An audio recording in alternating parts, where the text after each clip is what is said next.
It's Matt from Z93's Morning After, joined on the phone this afternoon by Caleb Shomo, the mastermind, the frontman from the band Beartooth. Caleb, first off, thanks for taking a few minutes to chat. I know you guys have got a very busy schedule right now. Hey, no problem at all. Just, happy to be here. Appreciate it. Before we talk about the new album Disease, which is out right now, you guys just played the Rock Allegiance Festival over the weekend, and the thing that everyone is talking about is Insane Clown Posse's Shaggy 2 Dope attempting to dropkick Fred Durst from Limp Bizkit on stage, and I'm hoping that you happened to be there when this happened. Dude, I am not kidding. I had just went to bed. We were all up on stage watching Limp Bizkit. And I was just tired. I don't know. I just wanted to get an early night. So I went back to the bus.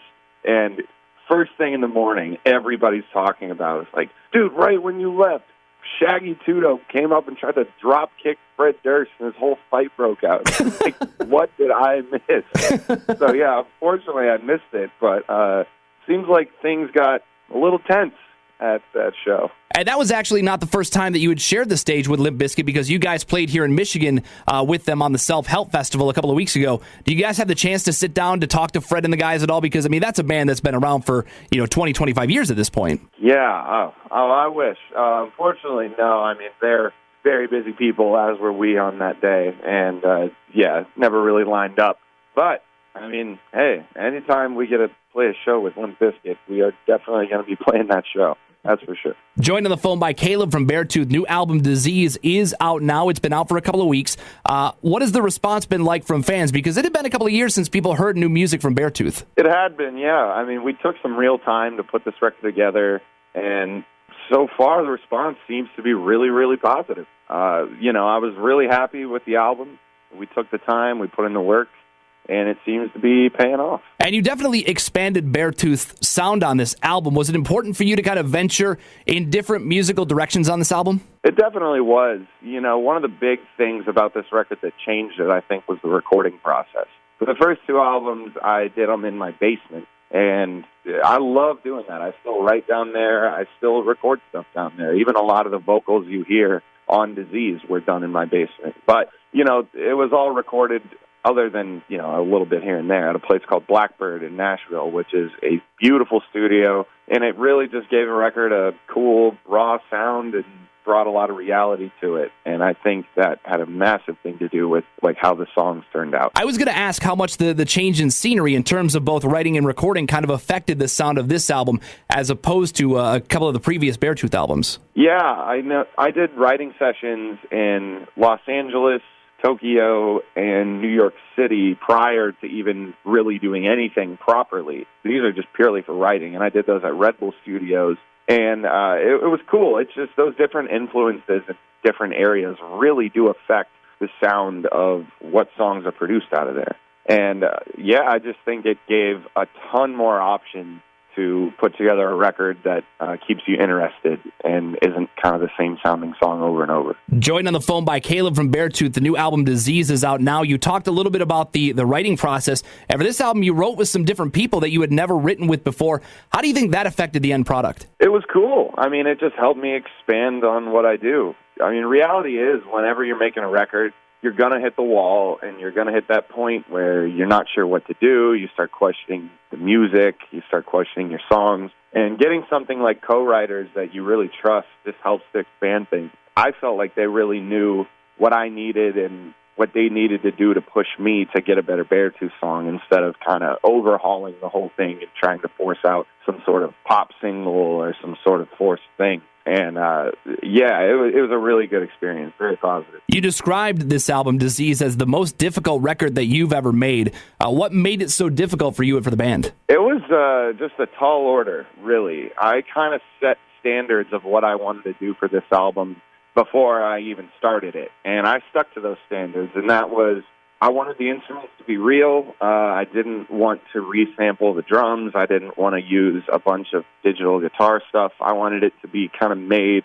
more like the records that, I grew up listening to, like AC/DC and Queen and stuff like that. And it just meant that I had to play a whole lot better and, really had my work cut out for me, even down to the mixing and the editing and everything. So It was a tall order, but I'm very, very proud of how it sounds. Now, I don't know if you'd describe Disease as a concept album, but mental health, depression, certainly at the forefront on the disc. Has it ever been difficult for you to write songs honestly and openly about your struggles with mental health, with depression? I mean, you're pretty much an open book when it comes to songwriting. Yeah, that part of the band has its kind of ups and downs for me.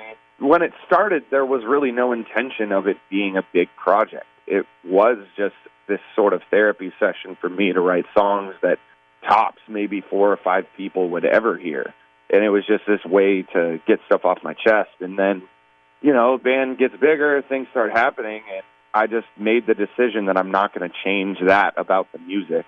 That's what Beartooth is to me. It's kind of my way to keep my head on straight, and keeping that at the forefront is very important. But it can make for some difficult writing sessions, that's for sure. Now, when you write songs that are deeply personal, like some of the songs on Disease, is it weird playing them for people for the first time? And what about maybe playing them on stage for the first time in front of crowds of people like you played at Rock Allegiance? I would say for me it's probably more nerve-wracking playing like close friends the songs the first time.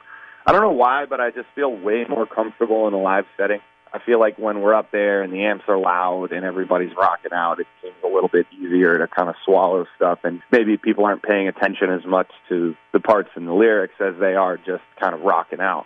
So when I have to show, close friends, like, hey, here's this song of me being really, really sad, it can be a little bit uncomfortable sometimes. But at the same time, I mean, everybody gets it. They know that, everybody knows what they're getting into, I guess. Joined on the phone by Caleb from Beartooth. It was announced yesterday that Disease had debuted at #1 on the Hard Rock album chart. It was #1 on the independent album chart, and it was also streamed more than 4 million times in the first week. What do those sort of stats mean to you? I mean, I really don't know. I just kind of, stay out of that stuff most of the time. I just want to rock out. But it is shocking to see a number like 4 million people streamed the entire record in 1 week. That is pretty insane to me. And I guess I'm just grateful. I mean, that's really cool. Like, I'm glad people, care enough to have a listen. The new album is available now. Before Disease came out, it was announced that there were a few lineup changes with Beartooth. No secret that you're kind of the mastermind behind everything. You record everything yourself. Is it difficult for you to find guys that kind of believe in your vision and where Beartooth is headed? Obviously, you want to make sure everybody is on the same page before you go out and you tour the album and you play the shows. Yeah, it really hasn't been as difficult as you would think. Even the member changes that have happened, they were not some crazy blowout or, some brutal thing. It was just people wanted to do other things, and I totally understand that. But finding people, for me, I guess more so I would look in my local music scene in Columbus, and that's where really everybody except our drummer Connor came from. We grew up playing local shows, and it just kind of made sense. I wanted people that kind of did what I did and had to start from the ground up, and it's really been working out. With the new album out, Disease, it is available now. That means more tour dates. You've been out on the Disease tour. You've been playing festivals. What has it been like playing some of those new songs for the fans at these shows? It has been incredible, dude. Playing these new songs has been so much fun. People have been very receptive. Honestly, we're just trying to think of ways to fit more new songs into the set because, we weren't sure if it was going to be people just wanting the old stuff or if the new stuff was going to go over, but the new stuff's going over better than just about anything in the set. So, we're definitely trying to find ways to incorporate more. And in between these headlining dates, you guys have done some festival shows. I've got to imagine there are benefits to doing both types of shows. Is there one you prefer in terms of festivals as opposed to maybe headlining shows? They are just different. Festivals are awesome because you get to play to so many new people. And headlining shows, a lot of the time, most of the crowd there has seen you before, or, they're really familiar with the band and they're kind of singing along and they already know what's going to happen at the show. But at a festival, I feel like we get to go out and just try and kind of grip the crowd and say, here's what we do. Let's rock out and see what happens. They're both awesome. They just, have a bit of different taste. And I got to imagine it's cool to play a festival show where you've got, say a bunch of people there to see Limp Bizkit, so they're going to get to experience Beartooth for the first time at that show in that moment. Yeah, that is truly incredible. When we were at that show the other day where the whole thing happened with Limp Bizkit, that was that was just a cool set to play, honestly. I mean, we were in an amphitheater. It was packed out, and it just kind of, I don't know, it just felt like the Beartooth show for, 35 minutes or whatever we got. And it was just really awesome to see everybody that was there be so supportive. And, the crowds and people that listen to rock on the radio and are coming out to these festivals are some of the best people and some of the most supportive people that we've ever played to, and it's truly an honor. Joined on the phone by Caleb from Beartooth. New album, Disease, available now. You guys are going to wrap up the first leg of the North American tour in your hometown of Columbus, Ohio. How cool is it to wrap up the tour in your hometown and get to play to the fans that have been kind of following you guys, not just since day one of Beartooth, but even before that? It's always awesome to be able to play in Columbus, and especially to close out a tour there. It's just always something special. We bring in a little bit extra. We bring in some extra fire and some extra sparks and explosions and the whole bit, just try and make it a little more fun for the hometown crowd. But the music scene in Columbus is massive and flourishing, and bands like 21 Pilots really have been, pioneers of that, and just getting people rallying around music in general again. So any chance we get to play Columbus is always rad. As a guy from Michigan, I have a very difficult time sitting here listening to you talk so highly of Columbus when I know that I don't like it. Yes. I love it. It cuts me deep to just hear the name Columbus and to hear you talk about how great it is when I know that that's not true. Hey, man, it's okay. Best city on the planet, best football on the planet.